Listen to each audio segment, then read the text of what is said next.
இந்த மாதிரி ஒரு ஃபோட்டோவில் இருக்க ட்ரீயை இந்த மாதிரி ஒரு வாட்டர் கலர் செய்யணும்னு உங்களுக்கு ஆசையா? வாங்க செய்யலாம். முதல்ல ட்ரீயை எப்படி செட் பண்ணுறோம் அப்படின்றத நம்ம பார்ப்போம்.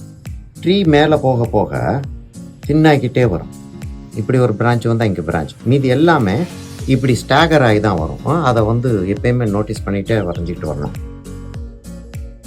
பேக்ரவுண்டில் ஸ்கை இருக்கிற மாதிரி செய்யப்பேன். அதுக்கு ஜென்ரலாக கோபால்ட் ப்ளூ யூஸ் பண்ணுவோம். ப்ரஷ் எவ்வளவு தூரத்துக்கு ஈஸியாக மூவ் பண்ணுதுன்றத பாருங்க. வேற வேற டைரக்ஷன்ஸில் வேற வேற சைஸ் ஸ்ட்ரோக்ஸ் மூவ் பண்ணிக்கிட்டே போகுது. ஃப்ளாட்டாக கலர் வைக்காம கொஞ்சம் சில இடங்களில் டார்க்கு, சில இடங்களில் லைட் அப்படின்னு சொல்லிட்டு வச்சுட்டு வர்றது படத்துக்கு ஒரு பியூட்டி கொடுக்கும்.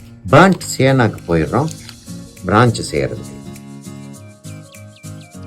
டார்க்காக இருக்கிற ஏரியாலையும் ஒரு க்ரீனை வச்சிருங்க. அதை டார்க் மாத்திரம் வைக்கணுன்றது கிடையாது. இது வெட்டாக இருக்கும் போதே நான் ஒரு டார்க் டோனுக்கு போகிறேன். திக்கரா எடுத்து, திக்குன்னா திக் பெயிண்ட் சொல்ல வரல, முதல்ல இருந்ததோட கொஞ்சம் ஜாஸ்தி வச்சுட்டு மரத்தோடைய பஞ்சஸ்க்கு கீழே டார்க்காக இருக்கும் இல்லையா?